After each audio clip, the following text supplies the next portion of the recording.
BossCowboySports. Yeah. Alright, so we bringing you, is Lamb ready to be the number one if the Cowboys move on from Cooper? Because obviously we kind of seeing the writing on the wall. Ain't nobody dumb. We see it. We know exactly what's going on.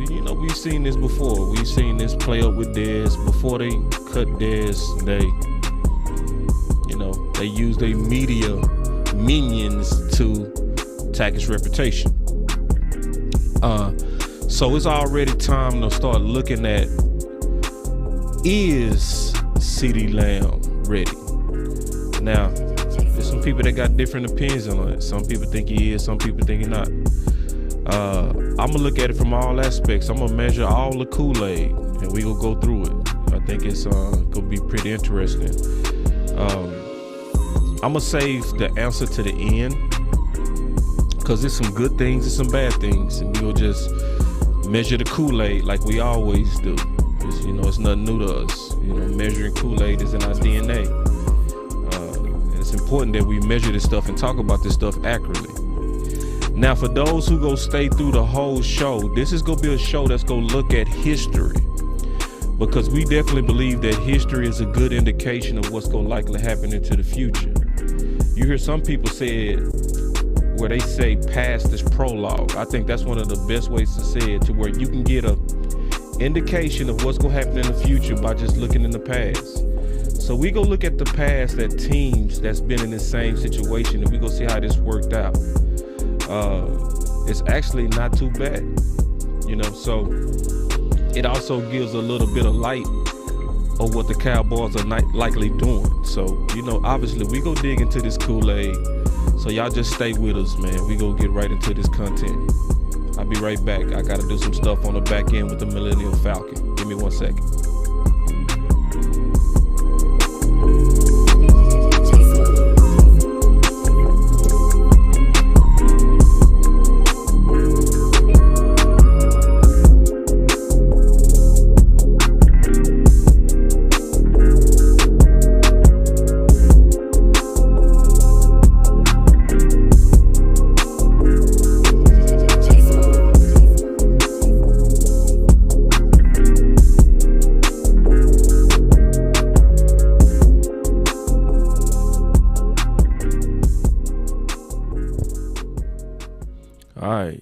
Boss Cowboys back.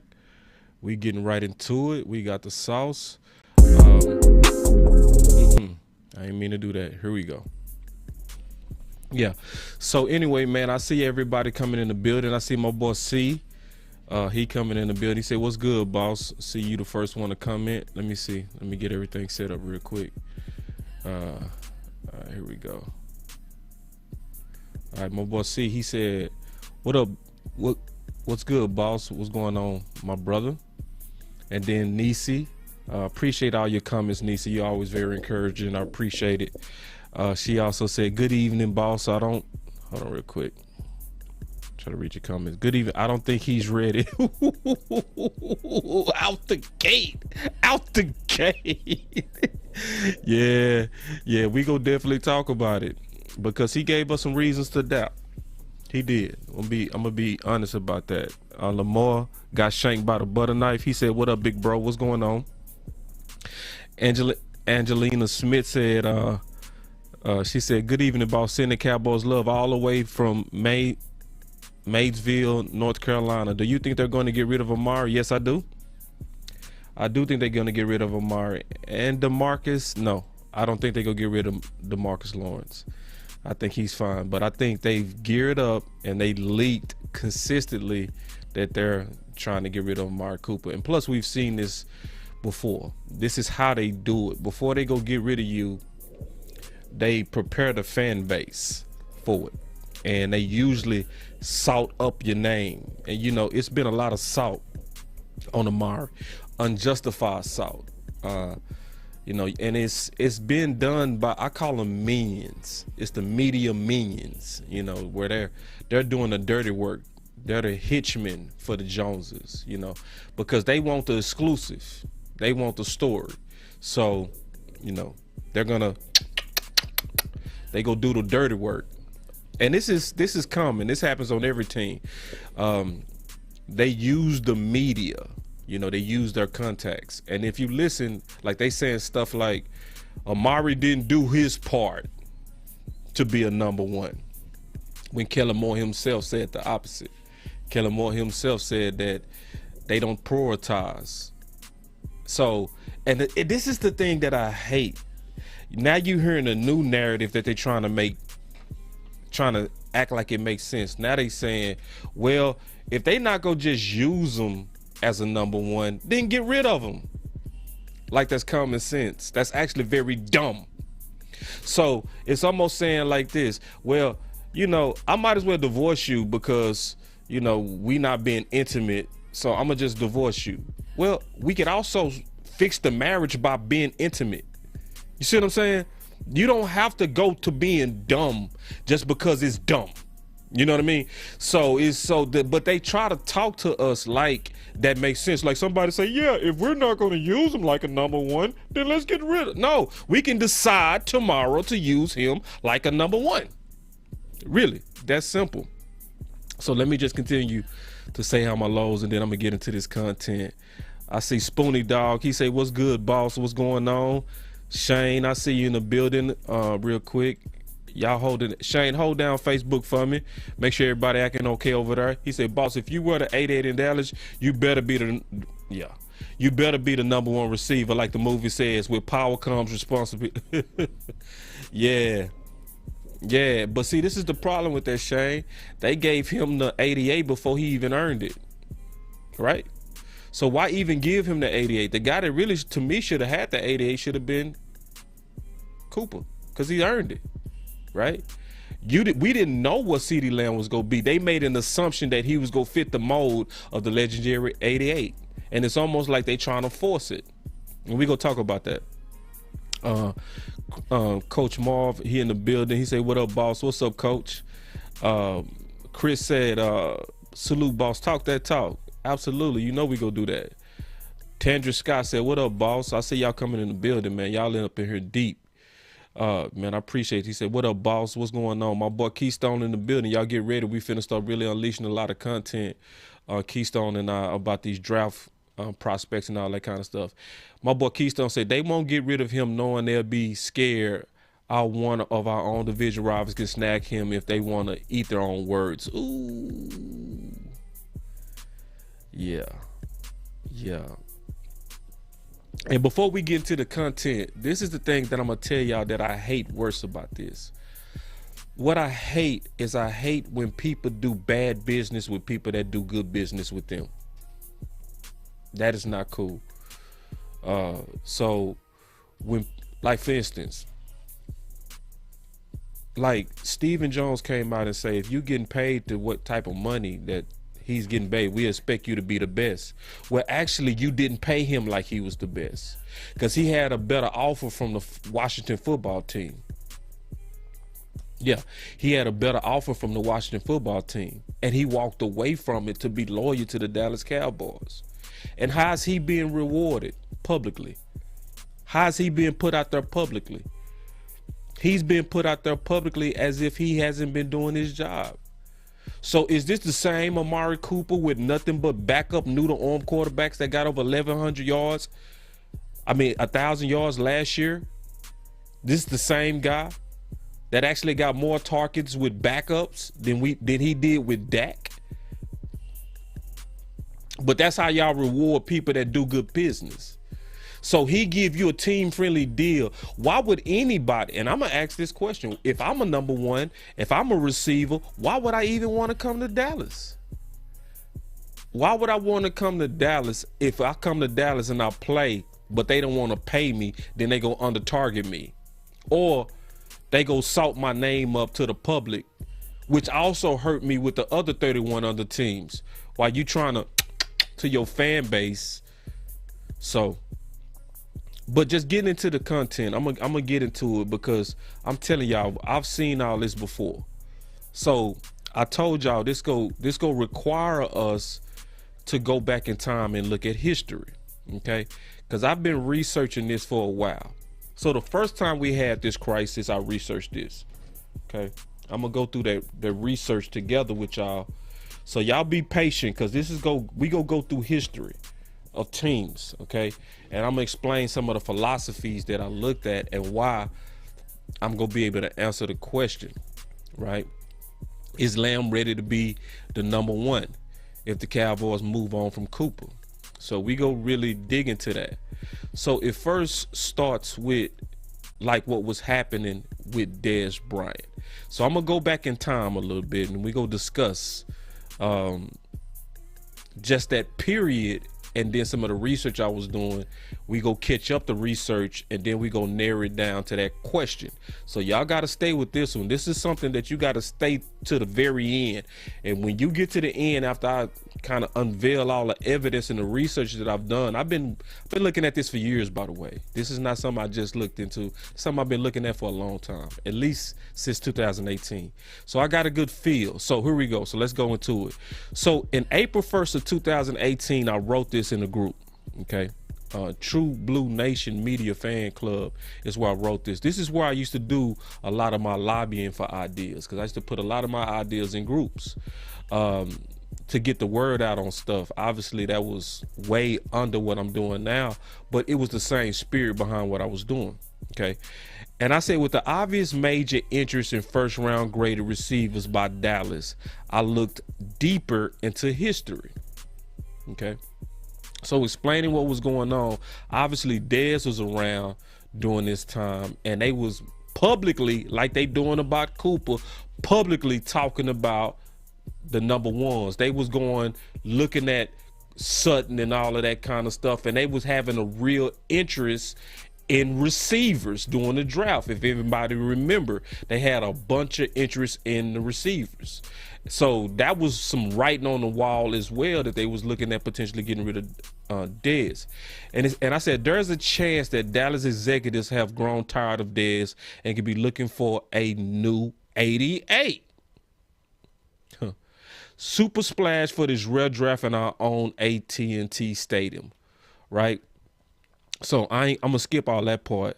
But I said, I spent some time today and yesterday looking at receiver acquisition history to teams around the NFL, and I noticed a deeper trend. Okay. So this is key. What I'm getting ready to say is two things that I'm going to talk about that I want y'all to stay with me on. Don't go to sleep. If you cleaning your house, stop and kick your feet up and get your popcorn, because I'm getting ready to go through some important theories. Okay. So number one, this is what I noticed in the trend. I said receivers drafted in the first round to be hero failed way more than they succeeded. Okay, so then I explained a hero receiver. My definition of a hero receiver is a receiver drafted to be a number one threat day one. The ones that succeeded were possession bigger receivers. Receivers, even with elite speed and tape, usually fall flat. If not immediate, the grind of fierce corners weekly pans out to be too much for first round rookie receivers. And I'm going to go through the history. I'm going to show some of the history of these guys, right? This is all leading up to the question, though. Don't lose me. Don't go nowhere. Is Lamb ready to be the number one? All right. But this is the second trend that I noticed. And I'm going to go through the history of these trends. I'm going to prove this. Receivers drafted in the first round to be discipled is what I called it. Discipled, where you coming under somebody and you're learning, or somebody would call it an apprentice, right? I could have said apprentice.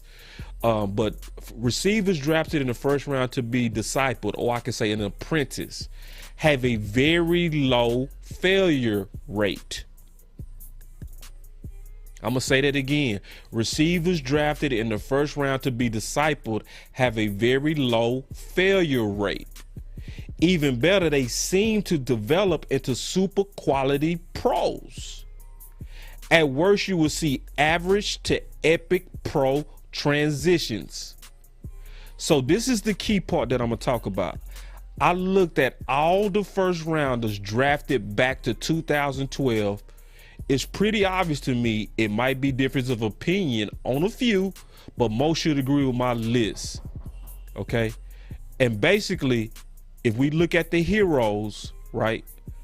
I'm gonna show y'all the pictures of the heroes, and we go through some of these heroes, okay? Because this is important. When you look at when receivers was drafted to come in and be the primary target, most of them failed unless they was bigger targets or route runners. All right.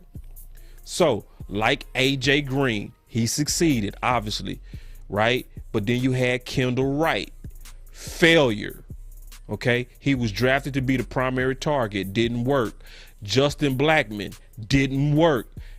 He had great success, but then it went to failure. But he had early success. Cordell Patterson transitioned into a number one, failure. Great football player, but not a number one. Tavon Austin, failure when he was called to be the primary target, drafted. Kelvin Benjamin had success early as a bigger receiver, but failed. Watkins, great tape, great combine, great everything. He looked like a sure thing and failed when he was called to be the number one for Buffalo. Then you had Brashard Perriman, failure. Kevin White, failure. And Kevin White looked real good as well. Combine was good. Pro Day was good. 40 was good. Everything was good. Failed when he was called to be the number one. Coleman was also drafted to be the primary target. Failed. Laquan Treadwell, 2016, drafted to be the primary weapon. Failed. Right?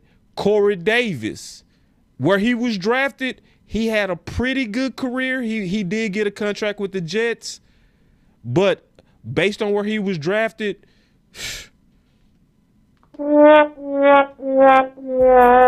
yeah. So as you can see, the failure rate of first round guys called in to actually rescue teams and be the quarterback's primary target, it don't work. And I'm telling you, the pressure of coming in and the first person that line up on you is Ramsey.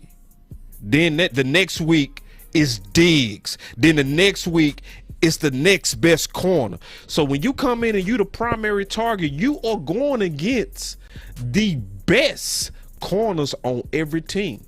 That's why most of these guys fail. So I'm gonna say something that some people might agree with, some people don't. But most of these guys' success and failure to me comes down to the confidence. I had a conversation when I was conversing with Jeff Swain. I literally had a conversation with him and I said, hey man, I said, I remember how you started. You was not even close to what you've become. I said, matter of fact, Dak would have had a perfect passing rating if you wouldn't have dropped an easy, simple lob bootleg in his first preseason game. I said, what happened from that first preseason game until when you start playing in 2018 when he took off for Dallas, right? He said, to be honest, it was in my head. He said it was my confidence. He said a lot of times what happens as an NFL player, the game got to normalize to you. And as the game normalizes to you, and then you start feeling like it's backyard football. And you get a confidence and then you just start balling. I see one of y'all astute students of the game put N'Keal Harry. Absolutely. He's also on my list. So we go talk about it, because remember this what I wrote this was 2018. So we got to catch this up. So let's catch it up. All right. So let's look at some of these other guys who was drafted to be heroes, and let's look at how they panned out. So one guy that was called to be the primary target early was DJ Moore. He actually panned out. That's why I say it don't mean that you're a guaranteed failure, right? When you drafted to be a hero, it's just the chances are very, very low. First round DJ Moore did his thing. So he is currently what anybody would say is trending in the right direction career-wise, right? But then you had Marquise Brown in 2019. So now I'm catching up. So this was 2018 when I did this research. Now I looked at more first rounders that was drafted to be heroes, is what I call them, right? And how did they pan out? Yep, if you said Marquise Brown didn't pan out, yeah, you was correct. And then, like I said, one of you acute, intelligent Cowboy fans already beat my presentation. That's why I love y'all. One of y'all said N'Keal Harry. Yep, he was also drafted to be the primary weapon for the New England Patriots as the 32nd pick. So when you drafted to be a hero, the chances of you doing it are super slim. Even boys like Henry Ruggs. Obviously, we know he had a very nasty, sick tragedy. But even before the tragedy, ask yourself, was he living up to his draft status?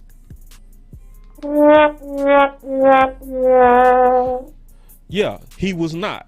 Same thing with Jalen Reagor, right? Drafted to Philly to be their hero. Did he live up to it?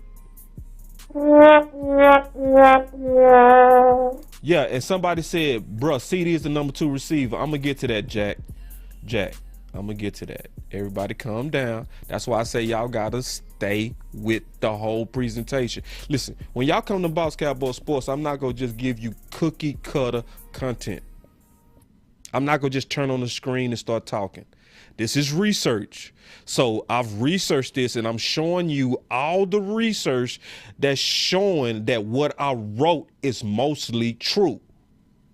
That when you are acquired to rescue a quarterback and a team and be the primary focus, most of the time you're going to fail. So this is listen, because everybody know when you come to Boss Cowboy Sports, we take a lot of pride in. It's a big thing for Boss Cowboy to actually say publicly that he drunk Kool-Aid. Listen, I do not drink Kool-Aid without first measuring. So some people got to get used to our style here. Like, we actually try to present a lot of facts. We're not a cookie cutter. We're going to just throw content out there. Just, we're not going to do that. So some people like CeeDee Lamb are number 2. We know this. But this is about building a case and answering the question, is Lamb ready to be the number 1 if the Cowboys move on? So that's why we got to first look at history. Now, I can just start giving you just blatant blind opinions, or we can also look at the history of receivers and how they was transitioned into the league, then match that with where we are and say, okay, what are our chances of success? That's what I'm doing. That's why I said y'all got to stay to the end. You can't just walk in mid presentation and just be like, okay, he's a number 2. We know this. All right, so just stay with me. But because this is all leading up to the answer of the question, is CeeDee Lamb likely ready to take over if we get rid of Cooper? All right. So let's go back to what I was saying. All right, so then when I go back and I look at what I was also saying about the disciples, or you can say the apprentice. So now we go address the number 2 thought that just came from the chat, right? Where somebody came in and said, bruh, CD is the number 2. Now we finna get into your thought, Jack. So we go get into your thought right now. So now we go look at with people that was drafted to be discipled, or you can call them an apprentice. Okay. So an apprentice to aid a talented existing receiver. So if we look at the history, right, it is way better success rates. Okay, it is way better success rates. So let me go to that. Where is that? All right, here we go. These are our disciples. So you got people like Julio Jones. Epic success. He came in as the number 2 to Rowdy White, right? Then you have Floyd, who was slightly above average for a little while, then he fell off a cliff. Everybody know DeAndre Hopkins behind Andre Johnson was epic success. Everybody know Brandon Cooks for a short period became a number 1, but he was also behind Marquise Colston. Odell Beckham came in behind the disciple of Victor Cruz. Nelson Aguilar was discipled by Jordan Matthews. His career is okay. Philip Dorsett was the guy who failed behind T.Y. Hilton. Then you also had Devontae Parker, who started hot, became pretty average behind Landry. Then you had even Amari Cooper, who was a disciple of Crabtree, and Josh Doxson, who was discipled by Jackson, average, right? But Will Fuller was trending in the right direction. He was discipled by Hopkins. He was the number 2 behind Hopkins being the number 1. Then you had John Ross, who was discipled of an AJ Green as the number 1. And then Mike Williams with Keelan Allen. And so ask yourself, even looking at it, just looking at it, which group had way more success? Obviously, it was successes and failures in both groups, but which group had way more success? It's right in our face. So when we even look at that and look at, is CD Lamb, which group is he in? He is the guy, and he's the group that came as a disciple, as an apprentice under an existing number 1. So what does that mean? The chances of it working is much better. Does it mean that it's absolute? No, it doesn't. But when you look at the success rate of receivers making a transition to a number 1, yes, it is true.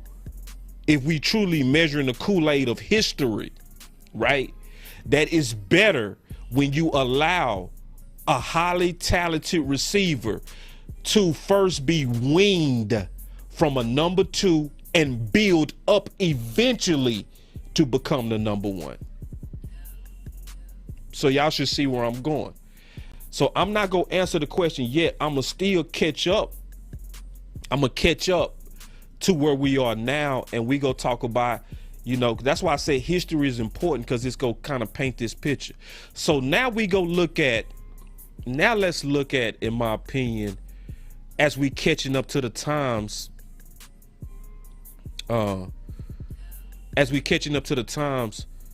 let's look at receivers that was disciples, right? So this was 2018. So let's ask the question, did Calvin Ridley end up okay being a disciple under Julio Jones? Everybody should know that question. The answer, yes. Julio Jones took a lot of pressure off him as he was learning to become the number 1. Anybody that looks at his year 1 and his year 2 can easily tell you that by year 3, he was ready to assume the role to become the number 1. All right. I'm also throwing there somebody y'all might not be thinking about. Sutton. See, Sutton had a first-round grade that went to Denver in the 2nd round, but he was also discipled. Remember, when he went there, Sanders was there and Thomas was still there as the main receivers. So he was also able to cut his teeth and develop into a number 1, right? Then, and that was obviously the draft class of 2018 with Calvin Ridley and Sutton, right? So more evidence of a lot of proof that disciples increase your chances of making a good transition into the number 1. Then you obviously got, when you look at 2019, Justin Jefferson, right? Who came in as the number 2 behind Adam Thielen. And right now, everybody know he's the new number 1. So he's already has transitioned into the number one, which is going to bring me to my point, and I'm going to come back and say this point again. This is very important what I'm getting ready to say. Let me get my pitch out the way before I say this. This is important what I'm getting ready to say. The best number ones are taken and not given. I'm going to say that again. The best number ones are taken and not given. When you're a real number one, you take that job. It's not given to you. So when you look at somebody like a Jefferson, who was coming behind a dog in Thielen, come on now. You can't take out no killer like Thielen unless you a dog yourself. But he had to take it. It wasn't given. Okay. And so as we continue to look at other people that came in as disciples, you also had Judy, who came in as a disciple of Sutton. Okay. He's trending in the right direction. He has some injuries and stuff, but he's still yet trending in the right direction to where he could definitely become the future number one. But he's not quite there yet. Similar to CeeDee Lamb, but he is trending, right? Then you also have somebody who came in as the number two, but you could also say this guy that I'm getting ready to show you was a little bit of both. He was both, I would call, a disciple and a hero. That's Kyle Pitts. Because when Kyle Pitts first got on the team, he was the number two, right? Calvin really was taking a lot of pressure off him. But then obviously, eventually, Calvin really decided to sit down because of mental issues, which then forced him to be the hero. But that also goes back to what I said. When you try to make these transitions, the people that seem to have the best transitions into becoming a primary target early are your bigger possession type receivers, which obviously matches Kyle Pitts because he played a lot on the outside. All right. So I want to go through this because this is all leading up to the answer. And I'm going to be very honest. I'm not going to pull no punches on Mr. CeeDee Lamb. I'm going to give y'all the full balance of, you know, is he ready to assume the job? Right? Because we seeing the writing on the wall. We seeing that they getting ready to likely get rid of Cooper. Right? We seeing it. But is the other guy ready?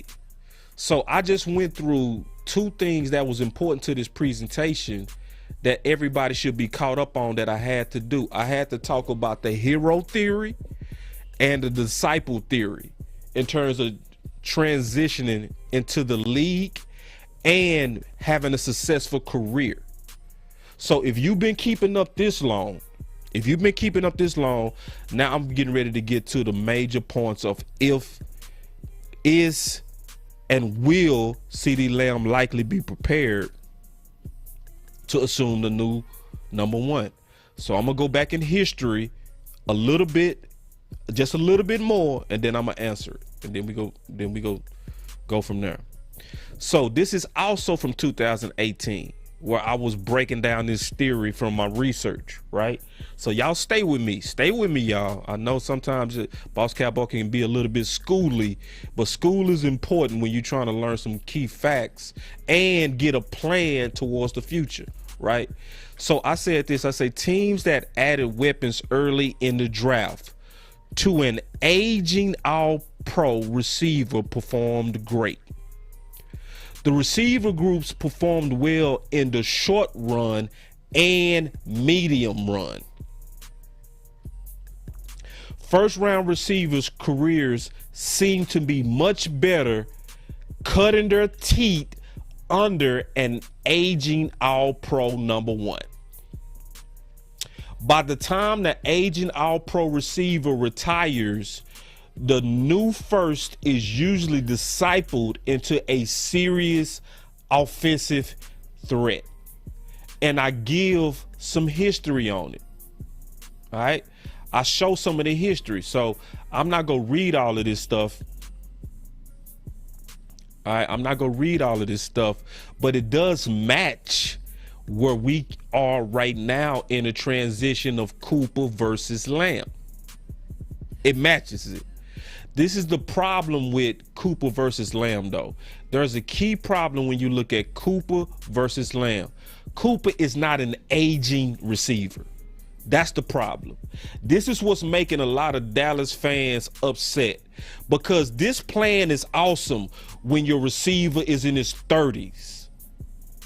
This plan is crazy when your receiver is 27, 28 like Cooper. It is no reason to be wanting to move on, even for budget purposes, from a quality, true number one. But we're not dealing with that right now. What we're dealing with is, if they do decide to move on, what's the chances of CD Lamb being ready? That's the question that we're dealing with.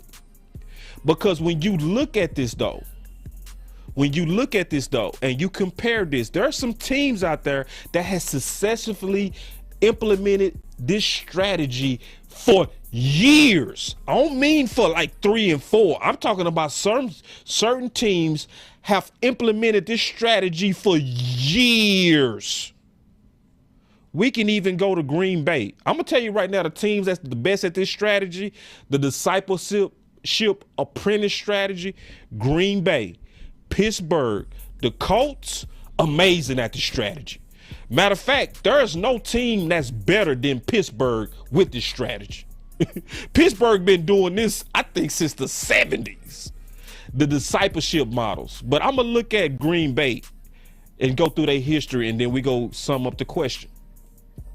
So obviously Sterling Sharp was one of the key number one receivers. Then it went to Driver, right? And as he aged, they moved on and went to Jennings. And as he aged, they then moved on from him, and the primary receiver became White Lightning. He killed the game.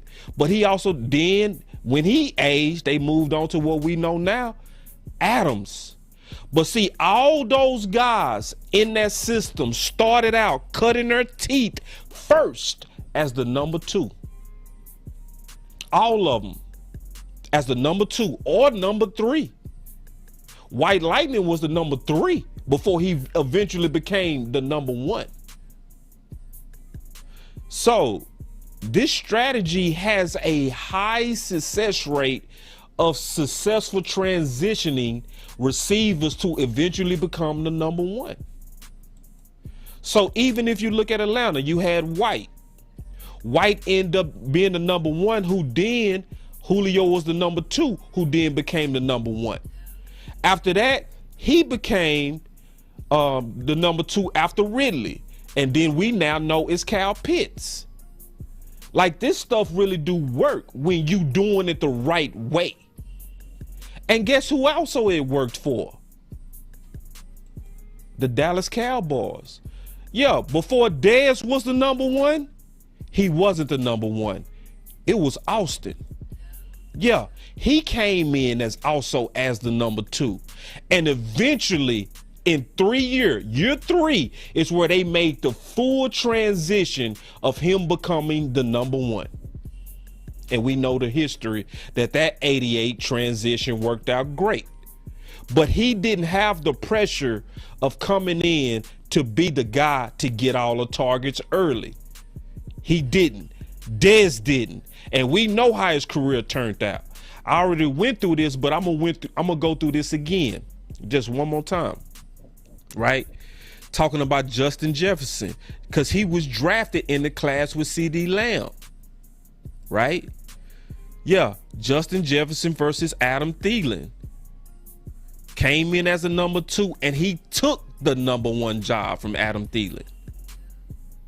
So this is the problem with the Dallas Cowboys, okay?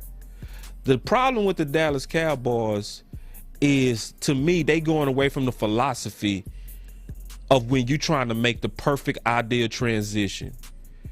And that's the best number 1s are taken. They are not given. So if I go back and I repeat everybody that I talked about, we go all have one thing in common. They took their jobs. So if you go back and you look at Sterling Sharp, when he got injured, Givens took that number one job. Then after he started aging, Jennings took that number one job. And then after he started aging, White Lightning took that number one job. And then when he started aging and they sent him on to the Raiders, Thielen took that number one job. Same thing with Atlanta, with Roddy White. Roddy White was the bona fide number one. But as he started aging, then Julio took that job. Exactly what happened. Julio took that job. And then as he started aging, Ridley came in and he took that job. See, the problem with Dallas that's giving a lot of people heartburn and gas is we don't have the feeling that CD Lamb took that job. We don't. We have the feeling that the job has been given, even by the rewarding of 88. To just give him the 88 without him earning the 88 is rubbing us wrong. Because if Lamb was performing like Justin Jefferson, none of us would be panicking right now about a potential absence of Amari Cooper. It would be absolutely no panicking. It would be, everybody would be cool as a cucumber, cool as ice. But we not, because we didn't see the official taking of the number one job. If anybody want to really see an example of that, go watch The Final Word and watch how the OC and Big Game James was saying for the whole first half of the season, and my boy Rome, they was all expecting CD Lamb to take over as the new number one. They was expecting it. They was saying this dude go be the number one. He was drafted to be the new number one. You gave him the 88 to be the number one. You said everything and you did everything, and you had a predetermined outcome that he was getting ready to be the new number one. But because my friends are real and they are not boppers and they don't have no favorites, by the end of the season, my boy Big Game James and the OC publicly said, and I respect them greatly for this dude is not the game changer. CD Lamb is still the game changer. And if anybody know, we debated that all season. It was a hard fight. And let me tell you how real my boys was. We had one of the best guests you could ever have, Everson Walls. And we brought this debate up. And you know me, I was messy because Everson Walls started talking about you know, we got to feed Cooper because, you know, out of all the receivers, he the best receiver. He the clear number one. And, you know, I hit that game changer button like, let's go, to get my boys to debate. Big Game James didn't back down an inch. That's how real he is. Not even an inch. He told Everson Walls, he said, sir, I respect you. You was a legend. You one of my favorites, but you wrong. So when you get a guy like Big Game James who recants, who changes, bro, that's real. That is real, because he had the nerve and the nuts and the stones to go at a legend of the Dallas Cowboys over this topic. So yeah, a lot of the fans are not feeling confident that CD Lamb can assume the mantle. They not. But I'm gonna tell y'all something. It's a possibility that he can. I wouldn't be honest with you if I said that I had full assurance that he's gonna be a super quality number one. I would be lying to you if I said that. But I do know this, and I can say this with good faith, that at least the way that the Cowboys are doing it increases their chances of him being and transitioning into a quality number one. That's very important what I said. It increased the chances because CeeDee Lamb was not drafted to be a hero. He was drafted to be what he is, the number two that we're transitioning you to become the future number one. So, and when I look at CeeDee Lamb, to answer this question, is he ready to assume the mantle of the number one? Well, one of the guys that I want to compare him to, and I think this is a fair comp, is DeAndre Hopkins, because that's who he models his game after. A lot of people don't know that, but that was his idol. He even wanted the number 10 coming over to the Dallas Cowboys. So when you go look at the discipleship career of Hopkins, it started similar to CeeDee Lamb. And I'm going to go through the numbers. He was the number 2 under a Hall of Famer, Andre Johnson. Yes, I call Andre Johnson Hall of Fame. He is. That boy's a bona fide killer, number 1. A bona fide. But then they finally moved on from an agent, Andre Johnson, they sent him on to the Titans. And this new receiver had to assume the mantle. He had to assume the mantle of the number 1. The training wheels had to come off. And they did. We know it did. But this is my thing I would say to CeeDee Lamb. If you're gonna idolize and you're gonna put on a pedestal and say this guy was your idol, one of the things that'll make CeeDee Lamb transition better to being a true number 1 is doing the little things right, like Hopkins, which is what the number 1 thing that Hopkins does better than most receivers is he's a sure-handed receiver. So CeeDee Lamb, he has the explosiveness. He has the quickness. He does not have the speed, but his game is and his measurables is so much like Hopkins. So let's dig into the meat of it. So if you look at Hopkins, I'm gonna look at his combine, right? And let's look at his numbers. All right. So if you go look at DeAndre Hopkins is so much like CeeDee Lamb in terms of his measurables. One thing that you'll see is neither one of them have super elite speed. DeAndre Hopkins is only a 4.57. So this is a guy that's a perfect model in terms of who you want to model your game. If you want to model your game after Andre Hopkins, CeeDee Lamb needs to do one thing to shut us all up of him being the potential number 1. You got to really focus on being truly sure-handed. See, the drops hurt a lot of our confidence in trusting him to be the number 1. See, we cool with all the fancy footwork. We cool with all of that. We like the fancy footwork. But more than anything, we want you to do the fundamental thing first, which is look the ball in all the way through. I think if CeeDee Lamb can just go to the lab, I see you working on your feet, but I want to see a whole lot more of that jug machine where you working on your hands. Because if, like I said, if you really trying to make Hopkins the guy that you idolize, you got to do the little things right. And then this fan base will turn around and trust you more, right?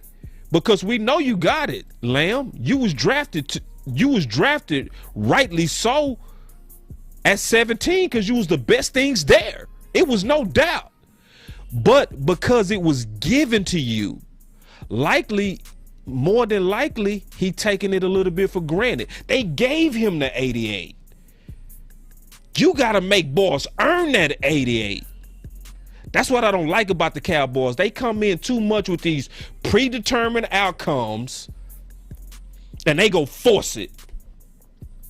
They don't allow it to just play out. What they should have said was it's going to be a competition out of you, Lamb, and you, Cooper, on who go get this 88.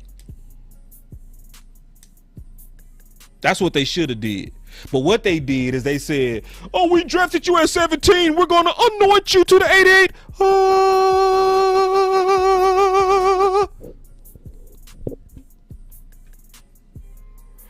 But if you look at CeeDee Lamb's measurables, it's similar to Hopkins. Yeah, he ain't too fast. That's why a lot of people kind of got some, you know, like you don't see that burning speed like you see on Jefferson. Because Jefferson ran a 4.45, but he also got game speed, right? So the difference between Hopkins and CeeDee Lamb is not that much. I would say this, Hopkins, as he developed, you can see. So let's look at their numbers, all right? And we all answering the question still. That's why I say people got to stick with Boss Cowboy Sports, because listen, I'm telling you, we don't just give you surface content here. We trying to give you real facts, real research, real measured information, right? So because sometimes things are not as bad as what it seems, and sometimes it's not as good as it might seem. That's why we want to give you measured Kool-Aid. We don't want to spike the Kool-Aid. We want to give you measured Kool-Aid. So if we go look, yeah, Ty, exactly. He wanted to wear number 10. Yeah, he modeled his game after DeAndre Hopkins. So he's the perfect comp. But let's go look at his first years, right? So we look at his first years in Houston. This is one thing to first notice about DeAndre Hopkins. First of all, he's very durable. Played all 16 games. He only had 91 targets his first year, because remember, he was playing with Andre Johnson, who was likely getting the majority of those targets. And it wasn't nothing fancy. 802 yards. Would anybody think a rookie receiver that only started out with 802 yards would end up becoming the type of receiver that Hopkins became? Right? No, you wouldn't. But then the next year, they increased his targets a lot to 127. The sad thing I'm going to tell y'all is this. The worst thing about even looking at this is even Hopkins' targets was greater than Cooper's this year as a second-year player. He increased his production to 12-10, which is definitely obviously much better. Right? By year 3, similar to CeeDee Lamb, he was the official number 1, targeted that way. He had 192 targets.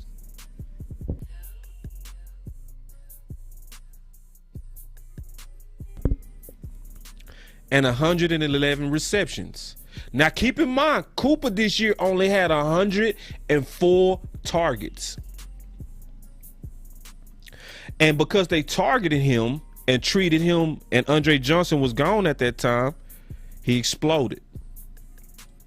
Year 3. And CeeDee Lamb is going into year 3. So let's measure Hopkins' career rate to Lamb. So if I go look at Lamb, here we go. So we got Lamb up. All right, so let's go look at Lamb and compare. So year 1, this should be encouraging to a lot of people. He was similar to Hopkins. Targets was 111, but he had more yards. That's what you want to see. And remember, that was without Dak. That was without Dak. His year 2, he got 120 targets and 1,100 yards. So if I go look at DeAndre Hopkins, his year 2, he had 127 targets and 1,200 yards. So he's slightly under the pace. He's slightly under the pace that Hopkins was on before he exploded. So when we go back and we look and we ask this question, is Lamb ready to be the new number one if the Cowboys move on from Cooper?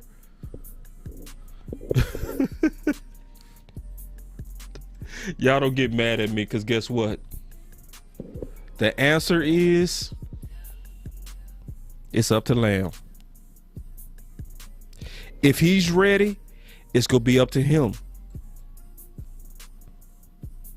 It's not up to, he's trending in the right place. Now, I know a lot of people who's disappointed at the immature drops. Oh, this is a good question. Oh, this is the question. Oh, this is the question right here. I got to stop everything and take this question. Can Kellen Moore get him the ball?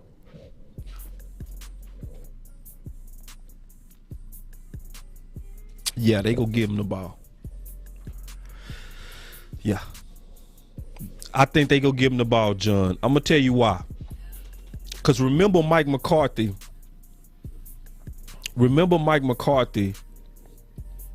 was saying, when he was responding to Jerry Jones, that me coaching here, I got to deal with a lot of the Jones stuff because they like to think big picture.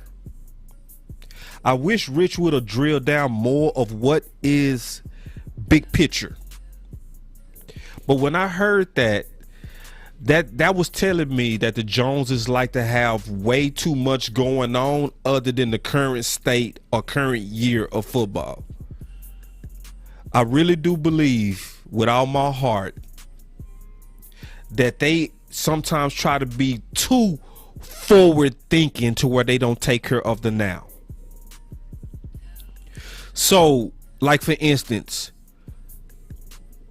when you, and those of us that's been following Boss Cowboy Sports know that Cooper already put out there that if he wasn't going to be targeted, he knew that early in the week of practice. Because he said a key statement. He said, we know we're going to be, he said, we don't run plays that we don't practice. So if they are not practicing and targeting me in practice, it's not going to happen in the game. Which is saying that the under targeting of Cooper was intentional. But so from a bigger picture standpoint, if the Joneses had this diabolical plan that they wanted to get Cooper off their books by 2022, one of the best ways to sell the narrative of him being an underperforming receiver was to under-target him intentionally. So do I think that's going to happen with Lamb? No. Why? Why do I think they going to make Kellen Moore give him the ball and target him if they get rid of Cooper? Because first of all, they going to want to show they was right. It's going to come down to ego. They going to want to show, and they going to want to show the world we was right. We took a risk and we let Cooper go because we felt like Lamb could assume the mantle. And on top of that, he's an 88. 88 is about marketing. It's not even just about winning. It's about marketing. And if you don't put 88 on this man, you want to be right, and you want that jersey to sell, and you want the publicity that comes from another 88. So that's what's making me sick about how they doing Cooper, because Cooper don't deserve that. Cooper should be just treated like a football player. He shouldn't be treated like the marketing engine. You are hurting our marketing engine of marketing CD Lamb to 88. And CD Lamb will never assume the number one role as long as we got Cooper here. That type of BS. So yeah, I think they go target him. Yeah, I think they go target him. I think they go absolutely target him. I think they go over target him, to be honest. Because anybody with common sense as an owner or front office person should have came down and said, okay. I do get that you have a system, Kellen Moore, but your system can't be too good when Cooper is not getting the targets that we paid for. We paid this man $20 million. And he can live up to the contract. He had the best drop rate on our team. He had less targets than CeeDee Lamb. He had equal targets to Schultz. And I think that's what Mike McCarthy was talking about. So, yeah, I definitely want to address that question because I think the Joneses are doing Joneses stuff where they have these predetermined outcomes and they go try to force the outcomes that they already envision instead of letting it play out and letting competition play it out. It's the way that we do things here in the corporate Dallas Cowboys, because we're not a traditional football organization. We're a very corporate organization. Somebody asked me, boss, if Cooper does leave, do you think he can join the Rams, Raiders, etc.? I mean, Cooper go what's best for Cooper. But I'm going to tell you right now, if the Jones can control it, they go try to send him to a team that's not going to make them look bad. I'm going to tell you that right now. They're going to want to trade him to a team that don't make them look bad.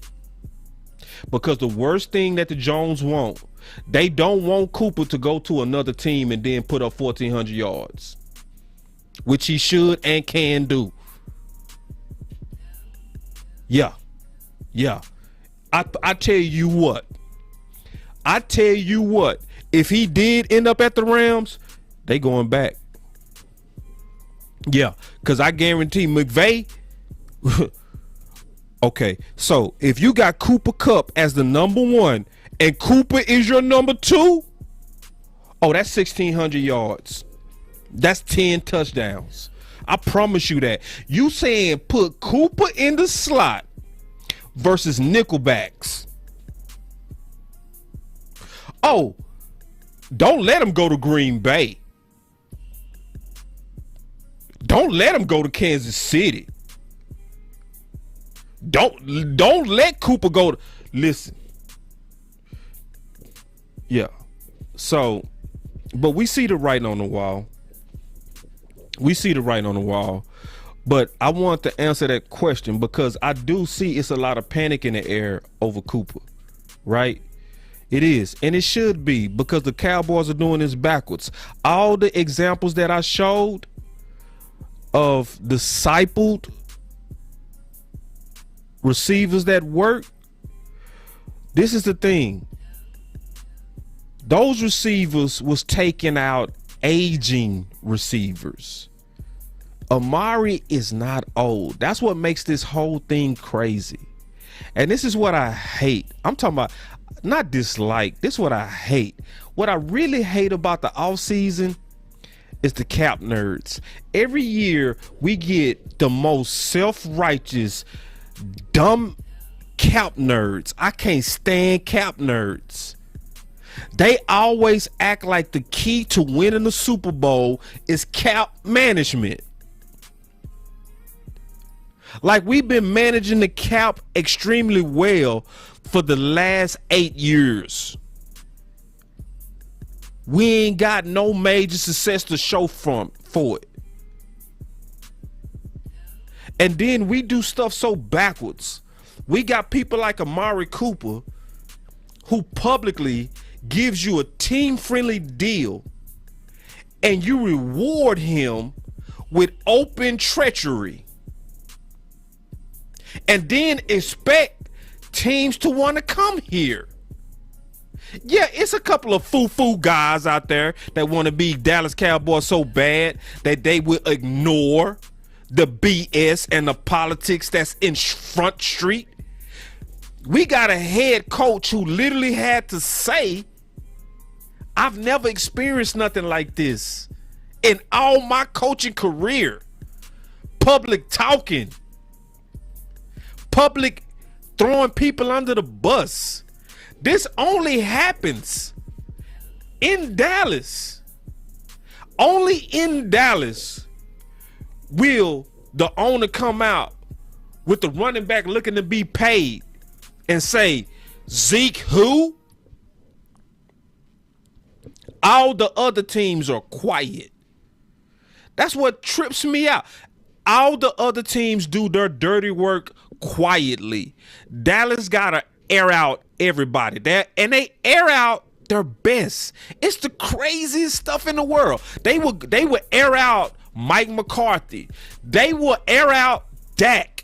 They will air out and they aired out all those guys. They just aired out Amari Cooper 2 weeks ago. Well, if I'm paying you that type of money, I expect you to be the best. You didn't pay him the best, Steven. You didn't give him the #1 contract. The person that gave him the #1 contract was the Washington football team, and his loyalty turned it down because he liked playing in Dallas. He's been rewarded with the worst treachery. And then you wonder why Cheeto leave and say, I wanted to go to a contender. And then our bougie fan scoffed. The Bengals, a contender? We acted bougie as hell. Look stupid. Don't we look stupid? Cole Beasley said, yeah, I want to go to a place where football is first. Oh, who Beasley think he is? Oh, bye-bye, Beasley. We don't need you, the Buffalo Bills. Ha, ha, ha, ha, ha. They're not a contender. Yeah. See, when some of your players see what's going on, when they see how good people get treated, the real men, they walk away. See, some men, some women, they cool with abuse. They take it to the end. Some people will say, you got me messed up. What my boy Biggie say? Y'all chase them, I replace them. Boy, that was one of Biggie Small's classic lines. You chase some, I replace some. That's somebody who understand they worth. So nobody sabotages themselves better than the Dallas Cowboys. Nobody. And then they got the nerve to be like, Dez was a distraction. Nobody is a bigger distraction than Jerry and Stephen Jones. Literally nobody. When your head coach got to come out and say, I've never experienced nothing like this. This is a whole different animal coaching here. So, finally again. Hold on, Tom, keeping it real though. I'm keeping it real. Yeah, I'm liking these comments. Caos say, I'm sleepy, boss. Don't make me laugh. I'm keeping it real, Tom. I'm just telling the truth. And then Steven say, this is hateful. Yeah, this is treachery. This man gave you a team-friendly deal.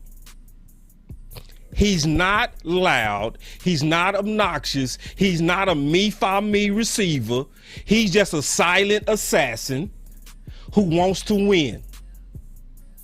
But for your interests, y'all think, okay, let's just salt his name up in the public. Let's go get all of these media guys who gonna want to be in our good favors, and we go leak stuff to them about how much money we save if we get rid of Cooper. But they only talking about Cooper. That's how you can know they set. That's how you know this is a hit job. This ain't about cap management. Because if it was about cap management, you'll be talking about all the potential cap casualties, not just one. But it's one guy named that they make sure stay in the light.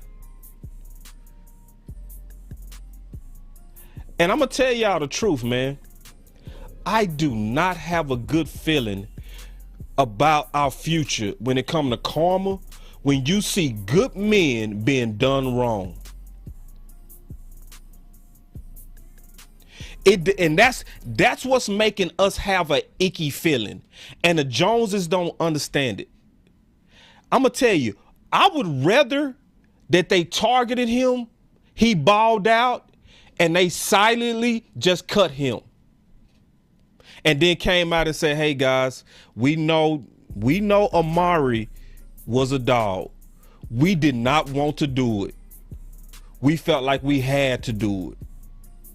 But when you doing it the way you doing, this sleazy way of leaks and public people every day, public media people every day.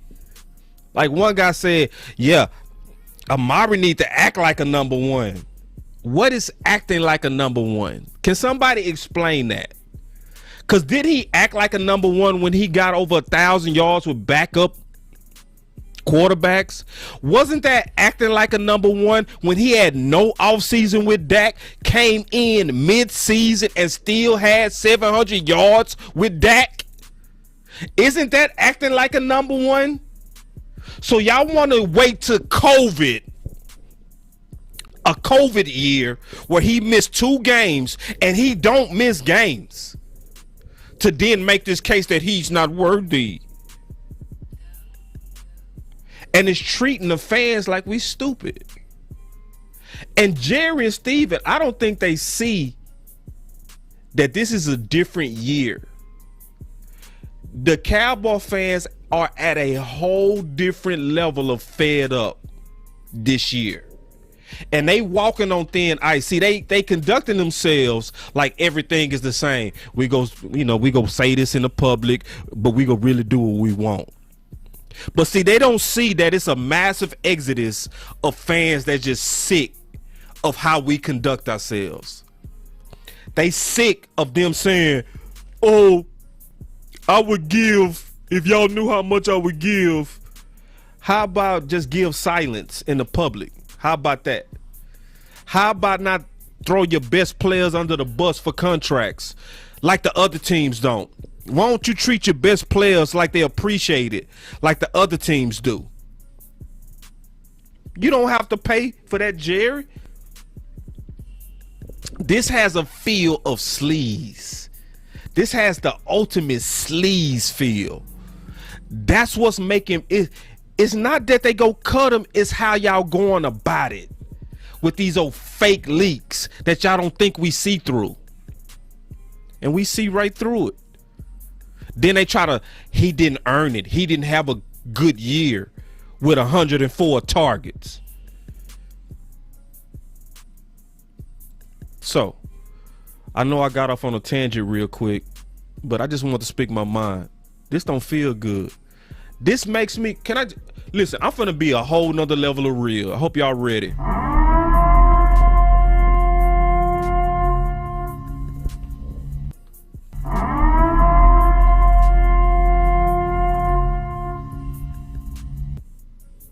This makes me ashamed to be a Cowboy fan. Ashamed. I've never felt ashamed. I feel embarrassed. It ain't even just that we losing and we losers and we ain't did nothing in the playoffs significant in a while. It's how y'all do good people. Like I can stand with you. I can stand with you thick and thin when we struggling to get it right.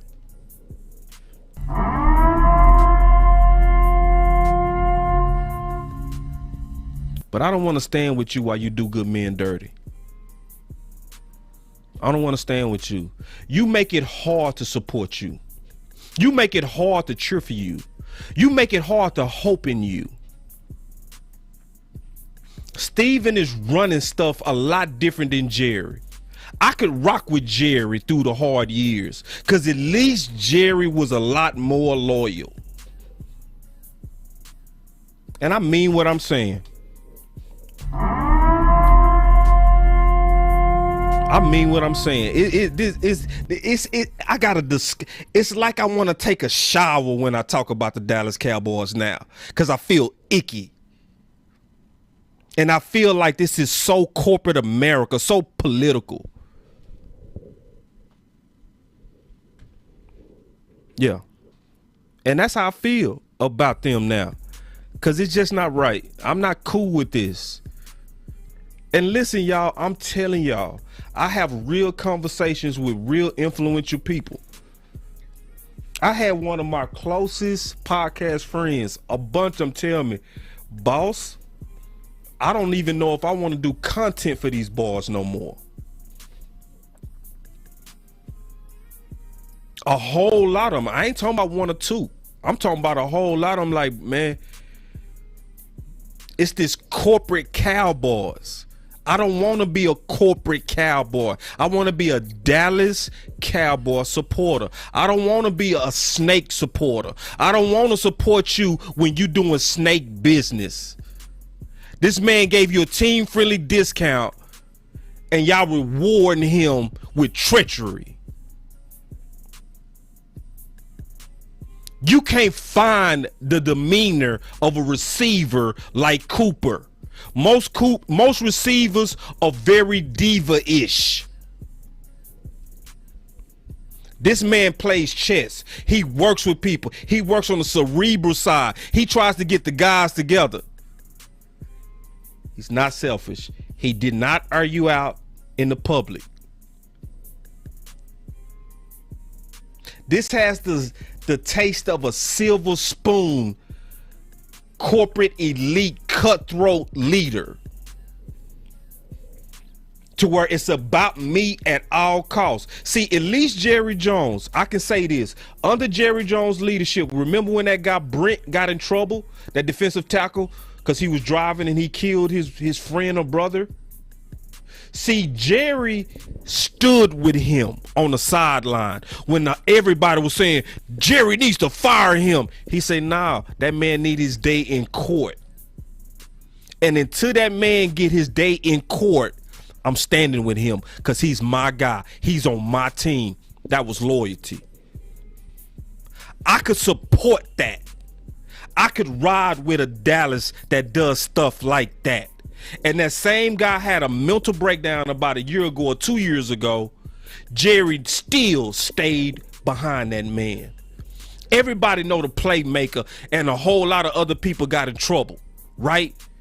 And Jerry and them helped them put that under the rug, moved on from that, and helped him get in the Hall of Fame. But yeah, it's easier to support a playmaker. But the fact that you supported a nobody, Brent, that made me feel good about my team. Yeah, Josh Brent. That made me feel good that my owner had the loyalty to say, I'm not bowing down to public pressure to fire people to make y'all feel good. This is a whole nother spirit under Steven leadership. And I sense it, and it feels disgusting. And you gonna lose a lot of us, sad to say. I'm telling you, you keep doing what you doing, man. You gonna lose a whole lot of us. As packed as that stadium is, believe me, it can get to a point to where all them fans walk away from you. Cause you're not gonna keep playing us, and you're not gonna keep playing good people. You just not gonna do it. Cause some of us got principles, and it's like, nah, I can't support you with the way that y'all do business. This is a little bit too cutthroat for me. If you go cut him, but don't cut him by lying on his name, where you hurting his ability to go somewhere else. Look how they even did Romo. Listen, I know I'm on a soapbox right now, but I'm just keeping it real. Even how they did Romo was unprecedented. And I ain't talking about him not starting. I'm talking about in the offseason. In the offseason, the Texans cleared up cap space for Romo. At the very last minute, they wanted a trade. After the Texans cleared up cap space for Romo to continue to play. So what happened? When they was trying to get a last minute trade with Denver and the Texans, it left Romo with one option and one negotiating party. What he's doing now, being a commentator. They did Romo like that. See, when Jerry Jones was in charge and they knew they was getting ready to move on from DeMarcus Ware, They allowed DeMarcus Ware to hit the market early. That's why he ended up with a contender with Denver and eventually got a ring. So even though I don't want you, even though I don't want to pay you, I'm going to still treat you good based on how you played for us. Steven don't do that. He don't do that. It's more cutthroat than that. Remember, Hearns broke his ankle in the playoffs, secured a first down catch. How did they reward Hearns? They let free agency dry all the way up, waited to 1 week, and then said, hey, you got to take a pay cut. And that's when he went to Miami. This is dirty business, y'all.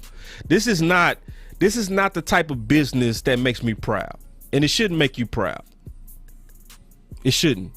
This is snaky. Some people like the world of snakes. I'm not cool with it. I want to have a sense of pride in my team, and I'm losing it. But going back to the question, I know I was on my soapbox, but I meant every word I said. Is Lamb ready to be the number one? It's up to Lamb. But at least he is following a path that has been the most successful historically, where number two comes in under an existing number one, usually an aging number one. They cut their teeth on nickels and second corners. Eventually, they then take on the mantle of the number one, and most of the time, they do have good careers. So positional wise, the chances are good that he can, but it's gonna be up to him if he do it. So I always say this, and I appreciate everybody. Y'all make sure y'all follow Boss Cowboy Sports, because y'all can see we put in a lot of work. We don't put on surface content. We really try to give thought to the topics, to give you real answers and not fluff, to really think this stuff through, to try to really think about what could and should be the solutions to help our team get to where we want it to be. So if you like this content, I always say, like first, share the content second, and especially share the content, because I can tell a lot of y'all really like this channel. Y'all really like how we get down. Y'all like the way that we really try to expound on stuff. And y'all do. Y'all pay for it and everything. A lot of y'all put a lot of good money into Boss Cowboy Sports. We got the phone system up. I rebooted it. I'm not gonna take calls today because I did a whole presentation. I'll take calls Sunday when we do a show.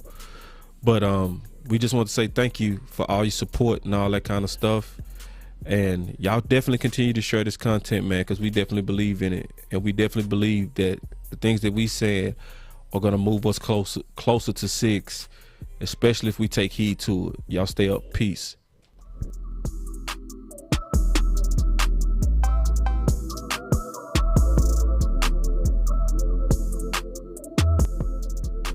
Boss Cowboy Sports, where your voice matters.